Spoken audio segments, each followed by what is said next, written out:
Dear friends, this is the second part of important sociological terms. We are discussing the important sociological terms from the NCERT textbook of 11th, Introducing Sociology and Understanding Sociology. This is my profile. You can read it here. Let us start. We discussed some area last day in the first part. Let us move on to the other important terms. As far as sociology is concerned, these types of terms are very important. Okay. Next term is cultural evolution. See, we know how human beings are evolved. We know Darwin's theory, etc. So there are some other theories. There are some theories of cultural evolution.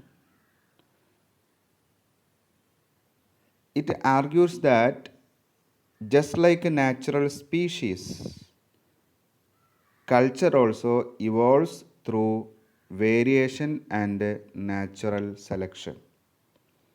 So culture is also undergone for evolution from a starting position to developmental positions. Details discussion we will take in the classes. This is a term, just understand cultural evolution means it is just like the evolution of natural species like human beings. There are some stages, etc. Then estate system. We know caste system in India. Likewise, in Europe, feudal Europe, there was estate system. First estate was nobility. Nobility was first estate. Then there were clergy. Okay, clergy. Then third estate. First estate, nobility, which are rulers. Then clergy, which are who are priests and all. Then third estate was there, and if you consider peasants and laborers, they did not have the right to vote. Okay. Then great tradition and little tradition. These are two sociological terms, great tradition and little tradition. Great tradition, it comprises of cultural traits or traditions which are written and widely accepted. The characteristics of great traditions are it is written and it is widely accepted. If you go to South India or North India or East India, everywhere you can see such a culture. That is great tradition. By the elites, okay? It is widely accepted by the elites or society who are educated and learned. These are the characteristics of great tradition. What about a little tradition? It is the cultural traits or traditions which are oral, not written. Which are oral, not written. Next, it is operates at the village level. You can see it in the village level, not in pan-Indian or pan-national level. Okay. Next, self-image. What is self-image? It is the reflection of a person in the eyes of others. Okay, how others evaluate us. Just like a mirror. what we reflect in others' eyes. Okay, that is self image. So we use in usual terms, he spoiled his image like that. Okay, if a bureaucrat uh, involved in any corruption, we automatically talk about him that he just tarnished his image. That's all. Then social role. See, we have some positions, social positions, okay, or status. The rights and responsibility associated with such a social position or status is called social roles. If I am a principal, I have some duties and some rights. So this type of roles or rights and responsibilities are called social roles. As a mother, she has some rights and responsibility. As a father, he has some rights and responsibility. Next is socialization. See, when we born in a society, in American society or Indian society or in Africa, our value system is different. Our social values are different or societal values are different. So how a child acquire these type of social values? It is through socialization.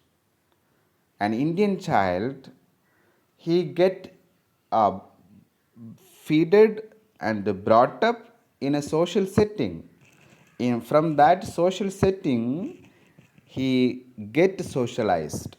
So how to behave with the elders, how to talk with elders, how to deal with the youngers. These are given or being taught from the society. Okay. So these societal values are being taught through socialization. That is called socialization. Then subculture. What is subculture? Imagine there is a big culture. Then there would be some subculture. What is the characteristics of such subcultures? It is a group of people within a larger culture. But the characteristics of this small group or subculture is it is a they will try to distort from the superculture. Some difference they will try to do. They will exaggerate or invert the symbols of the superculture. This small group, they will try to distort the symbols or invert the symbols of the, invert the values of the, invert the beliefs of the larger culture. Why?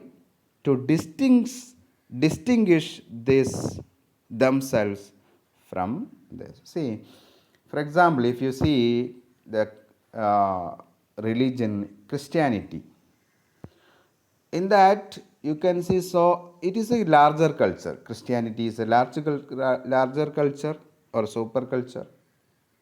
Then there is a subculture. There are many subcultures which are just, they are also Christians. They pray, they do whatever the Christians are doing, but they will keep a separate identity which is not always in tandem with the superculture.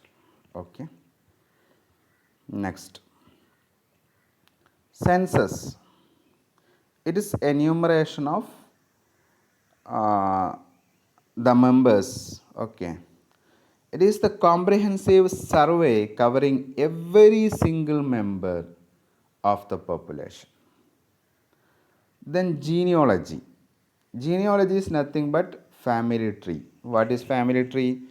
A forefather would be there, then his sons and daughters, okay, then their sons and daughters, then their sons and daughters. This is family tree. Tracing this genealogy, okay, that is genealogy. Then when we discuss surveys, then there are some non-sampling errors. See, what is non-sampling errors? Non-sampling errors are such errors which not evolved by the selecting samples. It is the error in design or application of a method, not related to sample. Sample means the population which we are surveying. If you survey about something all over India, you can't go to take the opinion of every people just like census are doing, but we will select a population somewhere, example in a town or Indore or in a town or of Cochin, etc. So this is sampling, but the non-sampling error is not with the samples but the application of methods. There are many methods, questionnaire method, the interview method, etc. So application of this method and or uh, design of the survey. Okay.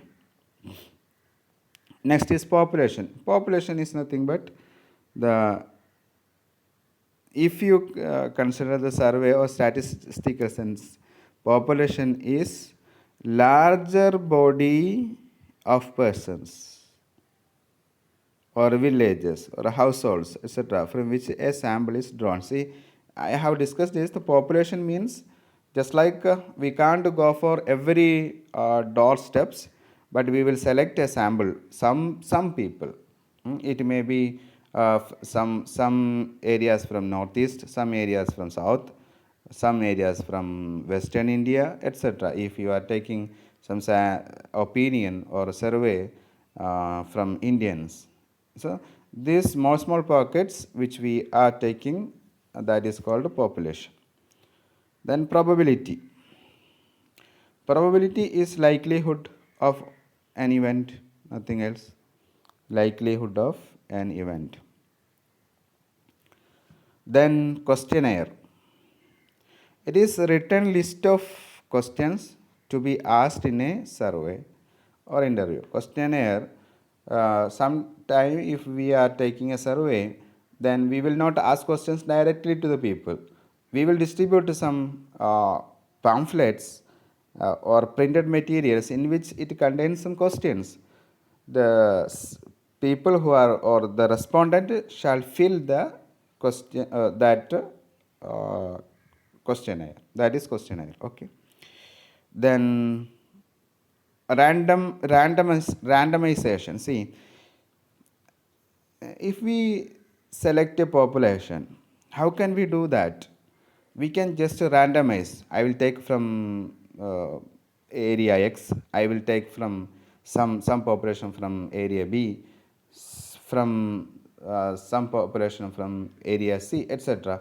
But we don't have any prejudice. We don't have any idea that I will select this people. Example, I will select only Keralites. I will select only Delhites. It will not be so.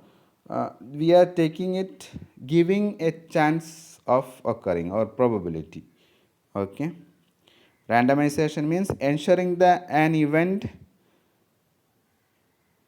depends purely on chance and not nothing else. So it is depending upon chance. Reflexivity.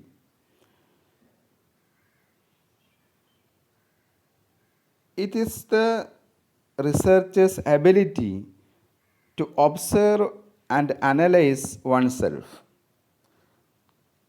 See, if we are researching something, we are also part of, maybe we are also part of the society. We will live with the society.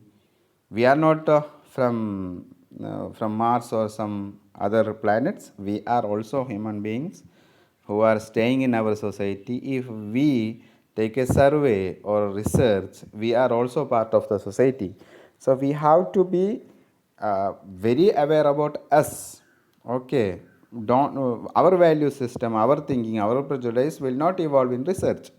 So the researcher's ability to identify himself, to understand himself, where we stand, okay, that is reflexivity.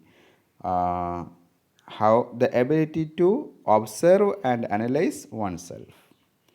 Sample, okay, sample is subset or selection, okay, from larger population, a small representing a usually small drawn from any representing larger population. It's just like a population. I told you, population is population is the larger area where we conduct the survey, and the sample is the area where we select. Okay, a small correction. Population is a larger set where we want to observe or do our survey, and sample is the small set in the population which we can directly do the survey or do the research. Sampling error. While selecting samples, example, if we consider the drinking habit of Indians, that is the research topic. Then the population is all India, the population of India or the Indian citizens. If we take, if we are doing research, uh, sometime in Kerala, some in Northeast, sometimes in Delhi, etc. So we fixed the population here and there. Okay. So if while giving priority or while giving that sample, while taking sample, the error occurring in that time, or the unavoidable margin of error in the results of a survey, because it is based on information from only a small sample rather than the entire population. So there must be some errors in the result because we are not inquiring each individual. We will take a sample and we will generalize the result from